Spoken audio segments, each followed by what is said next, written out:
Chapter 14. Christy, we need to start making funeral arrangements. So when they release your grandmother's body, everything will already be planned. Jay is waking her up. I know. You know we are going to be face to face with that evil man, she said, walking into the bathroom to get dressed. Yes, but we are together and we'll get through it, Jay said as he watches her take a shower. He has been up for hours, working out, and already took his shower and dressed. Let's get the show on the road, she said once she is dressed, walking into the hall where Jay and Cliff are waiting on her. Christy, Jay, and Cliff sit down to eat breakfast. Are you going to release to the press about your grandmother? Vicky asks when she walked into the room. No, not yet. But we will right after the service. I don't want them all over us or at the church, Christy said. Do you need me to do anything? Vicky asks, looking at her. No, I am good, she said. Well, you were in the shower. Detective Spaulding called. We can get her body tomorrow. They are looking for David to question him. I gave them Robbie's, Tiffany's, and Mavis's addresses, Jay said, drinking his juice. Good, maybe they can get him on this. I want someone at her house. I don't want David to be able to get in there. She is getting up from the table. David, I started to write you a note, but I decided to tell you face to face. I'm leaving you, David said, looking at Robbie. Okay, she said as she is getting dressed for work. Did you hear what I said? He asked, still looking at her. Yes, David, I heard you. Give me the keys to my house. Make sure you have your things in your car before I leave for work, Robbie said, holding her hand out. David places the keys in her hand, looking at her in disbelief. Goodbye, David, Robbie said, not looking at him. David walked out of her house. He decided he would go to his mother's house. When he pulled into the driveway, he sees two new white Tahoes parked in the front. He didn't think anything about it. David is trying to unlock the door. His key would not work. He didn't know why. James had already changed the locks. James opens the door, looking at David. Who are you? What are you doing in my mother's house? David asks him, looking at him. My orders are not to let anyone in. That includes you, James said, looking at the detectives pulling up. Why not? Where is my mother? You can't do this, David said as he is trying to walk past James, only to get knocked on his ass. David O'Neill, I'm Detective Frank Spaulding. We need you to come downtown with us. We have some questions to ask you. Questions? Questions about what? David asks, looking at the detective and the police officers. The murder of your mother, Mrs. Daphne O'Neill, Frank said, looking at him. What? My mother is dead. Why are you questioning me? David asks as they are walking him to the police car. We will discuss all of that downtown, the officer said as he put David in the back of the police car. The detective only needs him there to get his fingerprints. When David lawyered up, the detective knew David was guilty. But after 2 hours he released David because of lack of evidence. He had nothing to hold him on. David had called Tiffany to come to the police station to pick him up. Do not leave town, the detective said, looking at David and Tiffany. Don't worry, I am not, Davis said as he and Tiffany are walking out the door. Neither one said anything on the car. But as soon as they are in the car, she turns to look at him. Who found her body? That damn detective wouldn't say. He just said that my mother called someone and that person called an ambulance. David hit the steering wheel. I need to get that bottle back. Let's go to your mother's house, Tiffany said, looking at him. I went there this morning to check on her. I couldn't get into the house. Security guards are there. Besides, the detective said she took the bottle with her to the hospital. They have it as evidence. David is shaking his head, looking at her funny. Where is her body? We need to get her cremated, Tiffany said. I asked him when will they going to release the body. That fucking detective said that her lawyer is handling all of that, David said as he takes his phone out to call the lawyer that he hired for her. David said as he was taking his phone out of his pocket to call Edward, Daphne's lawyer. Phone conversation. Edward: hello. David: Edward, this is David O'Neill. My mother passed last night. I was told that you were handling everything. Edward: I am sorry for your loss. But I am not handling anything. Your mother fired me a few days ago. David: why didn't you call me to let me know? Edward: your mother was my client, not you. Besides, nothing was wrong with your mother's mind. End of call. David hangs the phone up on Edward. Fuck. What in the hell is going on? He looks at Tiffany, confused. She doesn't say anything as she looks out the car window. Robbie: I was so damn glad that David left. He thought I was asleep last night. I wasn't. I didn't feel comfortable sleeping around him. Who knows where I would wake up or if I would wake up. I took a second job a few months ago. I have my finances back on track. The only thing I need now is my son. I will forever regret doing that. That day at the cemetery, I saw the hatred in his eyes. Jensen will never forgive me. Mavis. David doesn't come around that much. I see him once a week or once every 2 weeks. I cannot believe I was taken in by him. I was buying him expensive jewelry, clothes, and I helped him pay off a Mercedes SUV that I have never seen. I have less than $5,000 in my savings account, $200 in my checking. I put my shop on the market, hoping to get some money back to my account to live off of.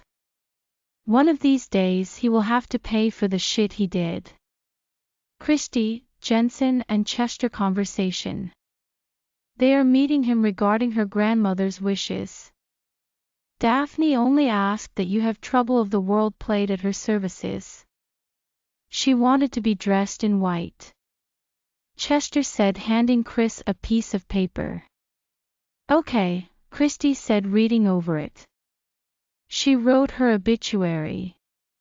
She said she didn't want to be a problem. She knew you would have your hands full with David. Chester said, looking at Jensen and Christy. Christy hands the paper to Jensen to read. Daphne had everything together. They are releasing her body tomorrow. Jensen said, reading the paper. I will contact the funeral home and make the arrangements. She changed it from the one David wanted her to use, Chester said. Thank you. I will get Vicky to get with you about a time. Then you can contact David to let him know the place and time, Christy said as she and Jensen were standing up to leave. By the way, after the funeral, I want to take everything that David has that is in my grandmother's name. I want to sell it. But not her house. Put the money in an account. Christy said. Okay, I will take care of it. Congratulations. Chester said, looking at her swollen belly. As they were walking out the door, thank you, Jay and Christy said. Christy, what are you planning on doing? Jay asks when they were in the car. Divide the money and give it to the women that he took it from. They paid for everything that he and Tiffany have. Christy said. Your grandmother would love that, Jay said as he rubs her swollen belly. 3 days later. David and Tiffany arrive for the funeral. They see that 4 seats in the front are reserved. What is that all about? David whispers to Tiffany but is pointing at the seats. I have no fucking idea, she said as the usher walks them to their seat on the front row. David is looking around. He sees a lot of his relatives. Detective Spaulding and another detective are there. Both men are looking at him and Tiffany. The pastor is getting ready to speak when the side door opens. Christy, Jensen, Vicky, and Cliff walk out. Cliff sits down beside David. What the hell? David said. He and Tiffany are staring at Christy and Jensen. Tiffany is trying to figure out who they are. David is wondering what are they doing there. Vicky has a beautiful voice. Christy has her sing Trouble of the World by Mahalia Jackson. Soon it will be dawn, trouble of the world, trouble of the world, trouble of the world. Soon it will be dawn, trouble of the world. Goin' home to hear you're gone, no more weepin', on Whaley, no more weepin', on Whaley, no more weepin', on Whaley. Goin' home to live with my love. Mrs. O'Neill's granddaughter Christina Fitzroy would like to say a few words about her grandmother. Gasp sounds are echoing throughout the church. Tiffany is looking at David. She is trying to whisper something to him. He is shaking his head, shooing her. Jensen has Christy's hand. He is walking with her to the podium. He stands beside on her right side. First, I want to thank all of you for coming. I'm sure that you all are wondering who am I to be called Daphne O'Neill's granddaughter. Most of you knew me as Daphne. I was named after my beautiful and wonderful grandmother. Christina said, looking around the church, then at David. Everyone in the church is looking at David. Because they all thought she was dead. He drops his head. Tiffany is staring at him also. A few days before my grandmother passed, we had a wonderful lunch together. She was laughing and talking. She even pulled out some old pictures of me when I was a baby, telling my boyfriend and friend about how I acted.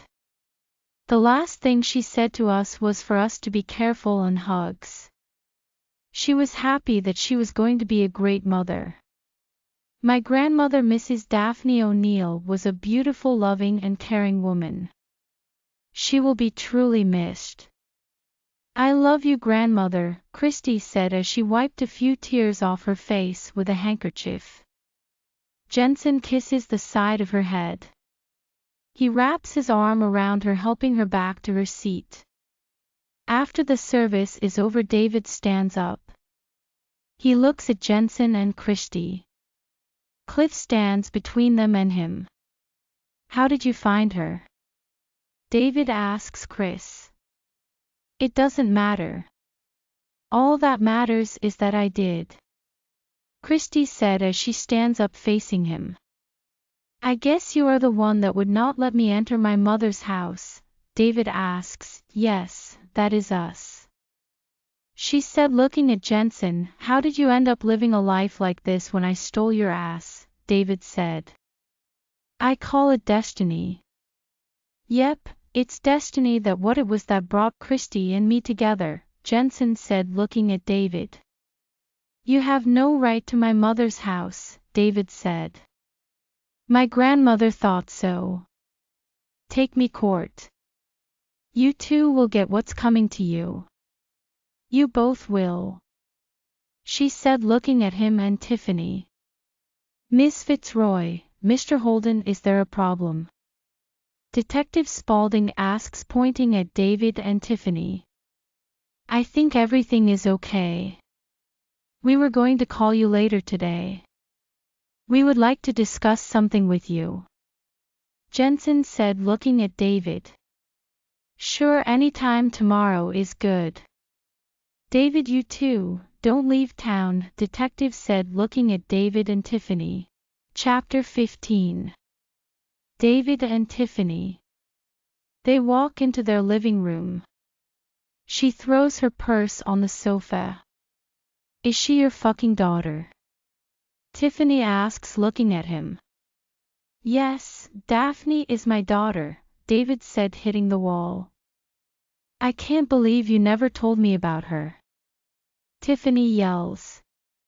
She is looking at one of their daughter walking into the room. As you can see, that was over 20 years ago. I have not seen her since she was 6 months. Besides, she is none of your business. I told you about her mother last year. David said, looking at her.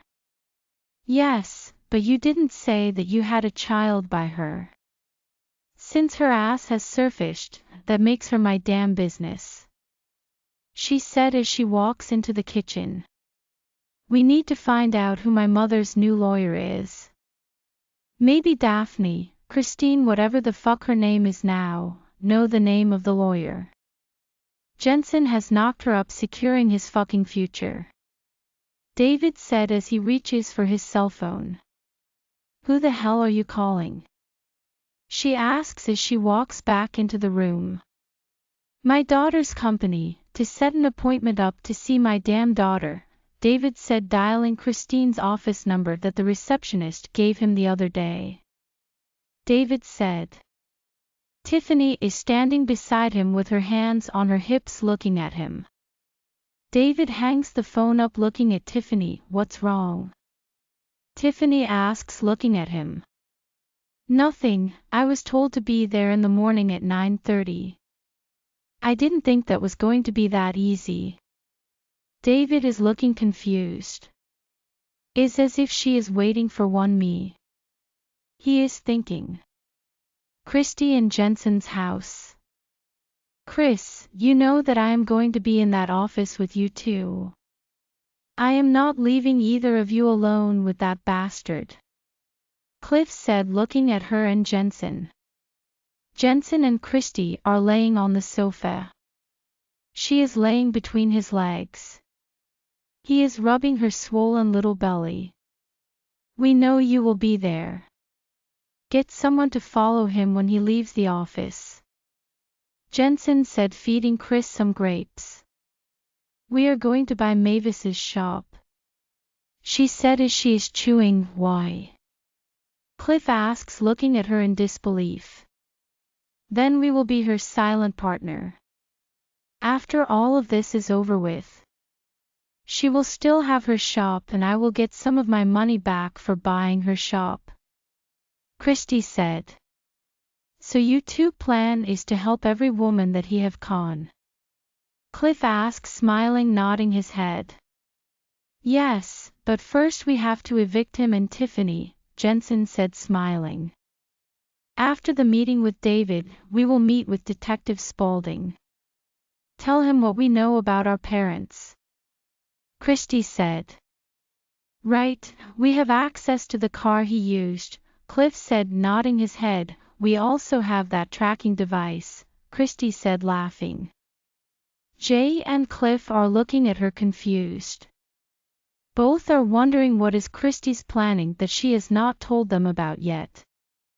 The next morning, Christy, Jensen, Cliff, and Chester are sitting in her office waiting on David.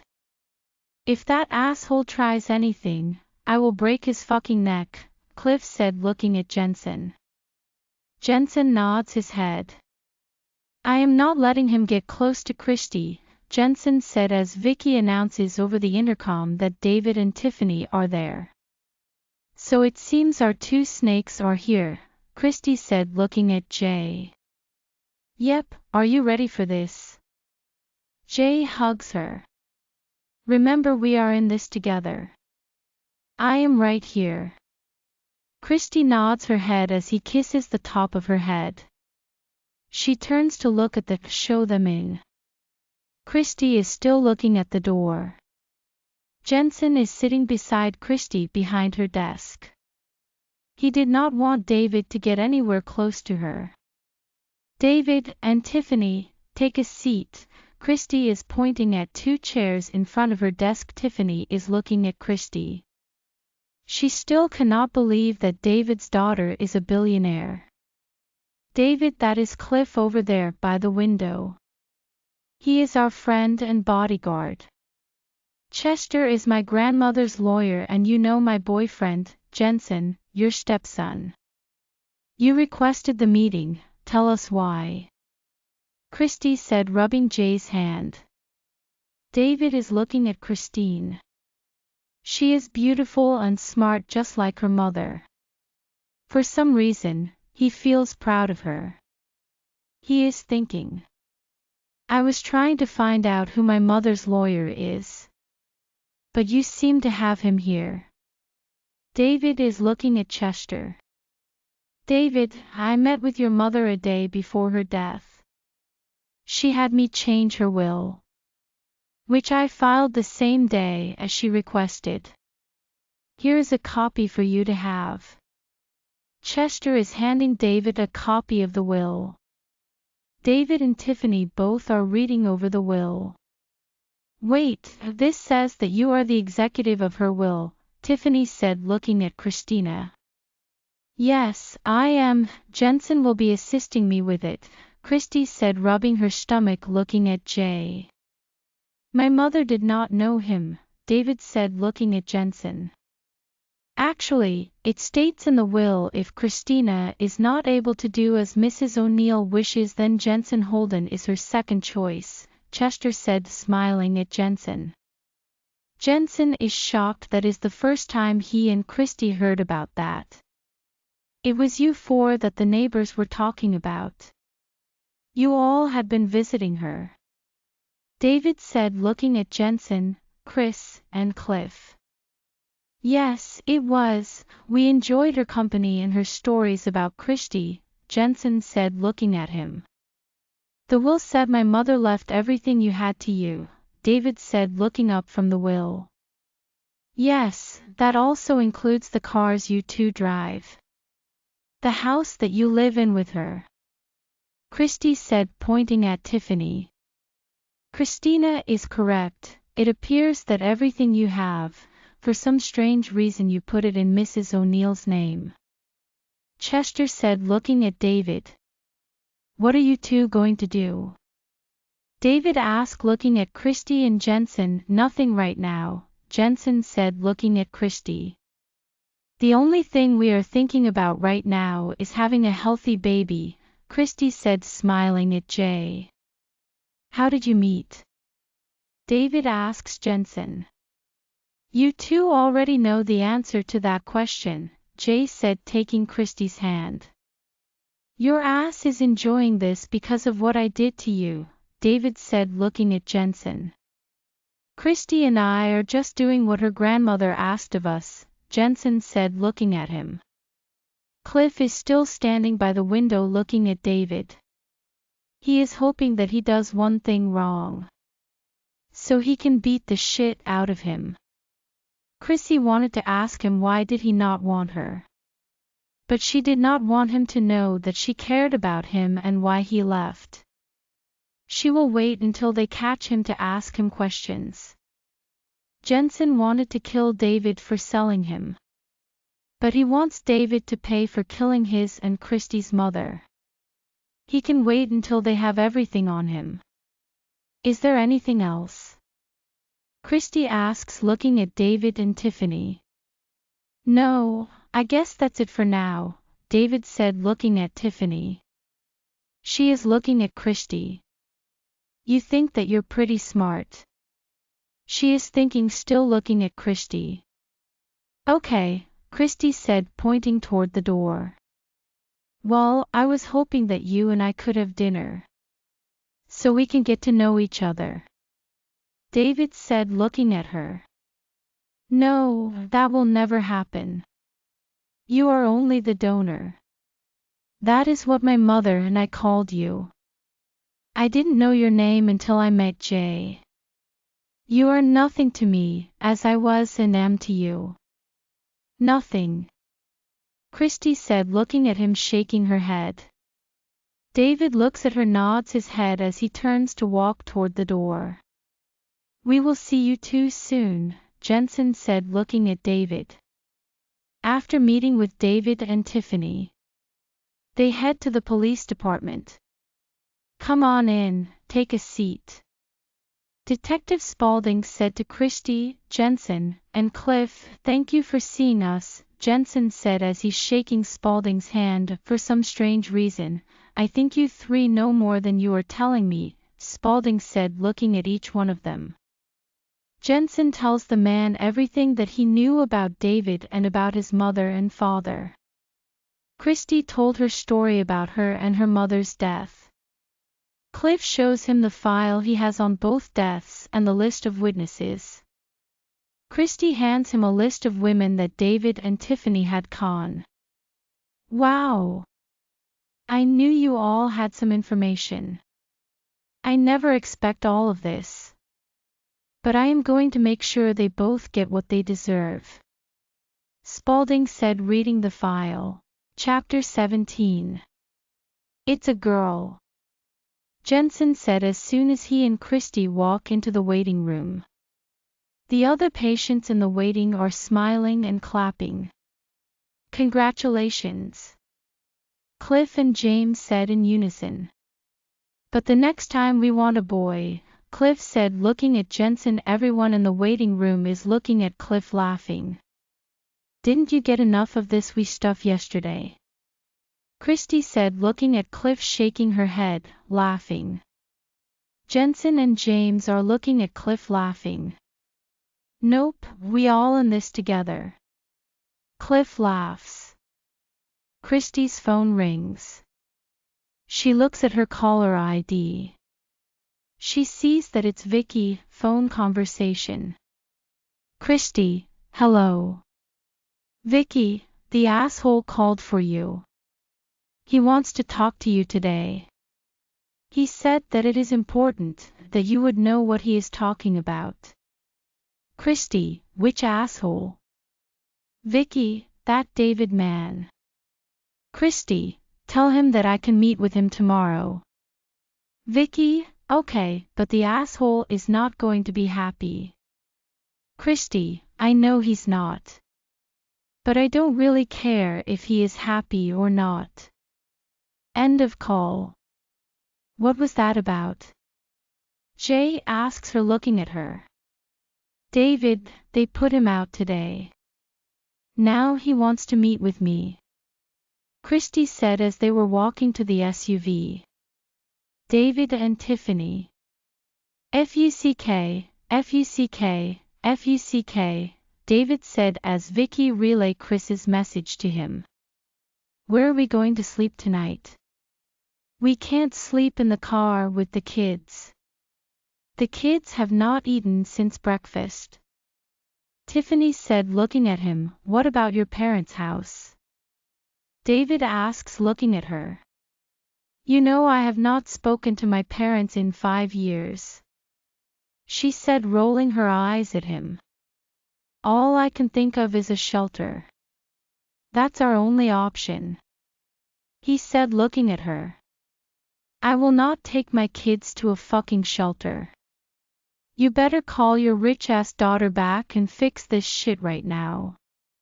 Tiffany snaps at him. David looks at her engagement and wedding band. No, she said, shaking her head. We either pawn it or sleep in the car tonight, without eating, David said, looking at her then at the kids. Pawn it, but I want my damn rings back, Tiffany said, looking at him, taking them off her fingers. David is smiling, nodding his head. What the fuck do you have to be smiling about? Tiffany asks, looking at him. My daughter, she definitely has some of my genes in her. Well played, Daphne, well played. Damn, I didn't think that she had that in her. David is still smiling. You are proud that your daughter put us out of the house and took everything that we have? Tiffany asks, looking confused. I am proud that she took something after me. She got her brains from her mother. Her beautiful looks from Mel and my mother. But she got her street smart from me. Yes, I am proud of her. But also mad as hell at her. David hits the steering wheel. Christy, Jensen, and Cliff. What is our next move? Cliff asks, looking at Jensen and Chris. We already had Vicky to mail out checks to the women that he conned. Let them know that more will follow. That was money from his checking and savings account. Jensen said, looking at Christy. Right, but not Mavis and Robbie yet, Christy said, looking at Cliff. That's right, you're buying Mavis' shop. But why not Robbie? Cliff asks. Yes, and he might be still involved with Robbie. I don't want him to know anything yet. Christy said, smiling. What if the detective can't get him for anything? Cliff asks. Then he will get a dose of his own medicine. He and Tiffany both. She is just as guilty as he is, Christy said, nodding her head. Jensen and Cliff are looking at her. I don't know if she is talking about killing them or what. Cliff is thinking. The next morning, when Christy and Cliff arrived at her office, David, Tiffany, and their 2 daughters are already there waiting on her. Good morning, Christy said as she walked off the elevator. She glances over at her David. She takes a quick glance at the kids. Vicky hands her a cup of herbal tea. Show him to my office in 1 minute. Only him. Christina said as she and Cliff walked toward her office. She stops walking, looks at the kids. Vicky, will you get the twins something to eat and drink? Then Christy walks into her office. She sits in the chair behind her desk. She takes a deep breath, looks at Cliff. You got this, Chris, Cliff said as he nods head at her. She looks at the door as David walks into her office. How can I help you? She asks, looking at him. Thank you for feeding the kids, David said. They are innocent in this. I would never mistreat a child or just leave them. She said, looking at him. You have taken everything from me. I have nothing. I can't take care of my family. David spits out at her. Have you and Tiffany thought about getting a real job? Chris asks, still looking at him. If she gets a job, who will keep my kids? David said. My mother worked 5 days a week. She took care of me by herself. So I see no reason why Tiffany can't work. Chris said. David didn't say anything, he looks away from her. If you turn yourself in and confess to killing Jensen's father, my mother, and my grandmother, I will put Tiffany and your kids in a nice little house. But she will have to pay the other bills herself. Those are my terms. Chris said.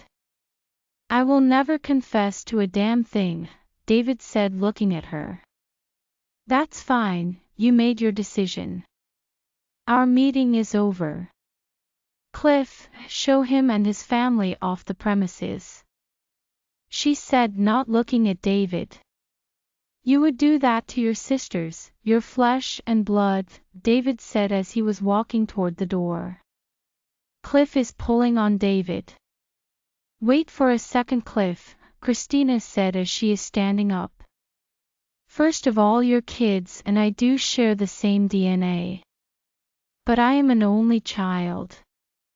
You left us, didn't know if my mother could take care of me. How do you know if there was a day that I went without a meal? You even told people that I was dead, had a fake funeral for me and my mother. I gave you an offer, but you rejected it. It's more than what you gave me. So don't play the guilt trip on me. You are a fucking murderer.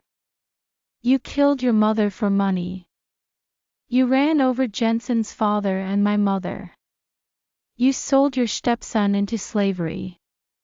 My advice to you is to make Tiffany get a job. Because she is going to need it. You will not be around to take care of them. Get him out of my sight," Chris said, turning around walking back to her desk. Cliff escorts David, Tiffany, and the twins to the elevator. Eddie is on the first floor standing at the elevator waiting for them. As soon as Cliff is in her office. "Damn, Chris, I have never seen that side of you. You sounded and acted like your mother." Cliff is smiling, looking at her. "Well, he pissed me out. Thinking I would help him. I hate it for the kids. But I gave him an option. More than what he and his bimbo gave everyone else," Chris said, shaking her head. Cliff is looking at her, nodding his head. Chapter 18. What happened? What did she say? Is she going to help us? Tiffany asks as they are in the elevator. "If I confess to murder, she will put you and the kids in a little fucking house," David said, hitting the wall. "Okay, so when are you going to confess?" Tiffany asks him. "You have lost your fucking mind. I didn't kill Mel. I would never kill her. True, I left her and Daphne. I was young, dumb, and was scared of the responsibility. But I would not hurt her like that. Melody was all Daphne had. I would not have taken her from Daphne. I told you that I saw my ex and talked to her. A few days later I heard that she was killed. But I didn't do it. I will not confess to something that I did not do. The things I did do, I will not confess to it because I am not going to prison," David said, looking at Tiffany as the elevator door opens. They see James standing at the door. He is pointing them to the exit and walking behind them. They were not aware that the elevator had a hidden camera. Christy and Cliff are watching and listening to them. "Do you think he is lying about your mother?" Cliff asks her. "No, he didn't kill my mother. She did it by herself. But I think that he might have been involved with killing the others," Chrissy said, looking at David, Tiffany, and their kids as they are stepping off the elevator. "Wait a minute. Tiffany killed your mother. But David killed Jay's father and your grandmother?" Cliff asks, looking at her. "Yes, but I believe that he and Tiffany killed my grandmother together. But we have to be sure," she said as she is pulling the piece of paper out of her desk. She is reading over it. "Cliff, do you think you can kidnap her?" she asks, looking up at him. "Yes. I will have someone watch them," he said, looking at Chris. "Do that," she said as she starts reading something on her computer. "Okay, no problem," Cliff said, as he is taking his cell phone out of his pocket. He needs someone to follow them from here, so he called Eddie. Since they don't know where David and Tiffany are living now. What are you going to do with her after we have her? Cliff asks her. Give her what she deserves, Christy said as she is calling Jensen. Cliff is looking at her wondering what does she mean by that. Phone conversation. Jay, hi sweetheart, are you okay? Christy, yes, they just left. I think I am coming home and lay down. Jay, are you hurting? Christy, I have a slight headache. Jay, I will have you a nice hot bubble bath ready. See you when you get home. I love you, Christy, that sounds good. I love you too. End of call. Linda, Christy is on her way home. She has a headache. I am putting her right to bed after a bubble bath. Can you cook a few of her favorite dishes tonight? Jensen asks as he is getting a bottle of juice out of the fridge. Yes, sure. Is she all right? Linda asks, looking concerned. I believe she is. She said it's a slight headache. I want her to have lunch and dinner in bed today. If she still has a headache in the morning, I will call Aunt Pat. Jay said, looking at Linda. Good, she seemed to have a lot on her mind. The decorator will be here tomorrow morning at 10 o'clock about the nursery. Linda said as he takes some porterhouse steaks out of the freezer. Okay, Christy and I are narrowing the theme and colors down. She needs something light for lunch.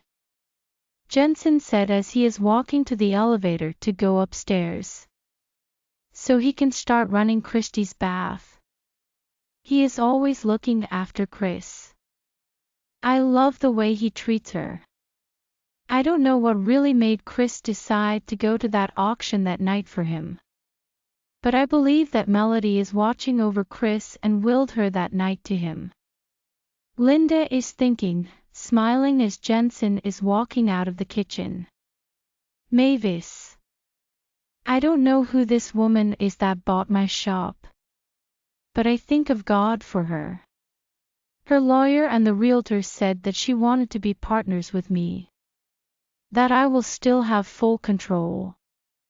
The buyer only wants a 40% percentage of the profit each month. I jumped at that. I love my shop and now I am financially stable again. The lawyer said that I will meet my partner in a few months. That she is looking over her other company at this time. Mavis's phone rings. It's David's face on her screen. I wonder what the hell does he want? She said out loud to herself. Phone conversation. Mavis, hello. David, hi, I need your help. Mavis, I am listening. But I am not giving you any money. David, it's not money. A friend of mine lost her apartment. She has 2 kids. She needs a place to stay. I was wondering, can she use the apartment over your garage for a few weeks? Mavis, how old are her kids? David, for they are twin girls. Mavis, they are probably yours. But yes, they can stay. But your ass can't. The woman is not allowed in my house, just the apartment over the garage. 2 weeks no longer. David, thank you. I will bring them now. If that is okay. Mavis, yes, I can meet you there. Jewel can watch the shop until I come back. David, wait, you still have your shop? I thought you sold it. Mavis, yes, I still have my shop. Thank God for that. The only reason that I am doing this is because of those 2 kids. I will meet you in the 15-minute. End of call. I know I should not help his greedy ass. But for some reason, I have to help those kids. I am sure that the woman was helping him scam me. But I will let them stay for weeks. After that, they have to leave. Mavis was thinking. David and Tiffany. As soon as David hung the phone up, I cannot believe you called her. Tiffany snaps at him. Do you have a better idea? She is letting you all stay there for 2 weeks. It's a fucking roof over your head. Stay out of her house. David said, looking at her. This is your damn daughter's fault, Tiffany said, looking at him. I have to find out who killed Melody. I think if I find that person, she will help some. David said, nodding his head. Tiffany looks at him funny. Christy and Jensen.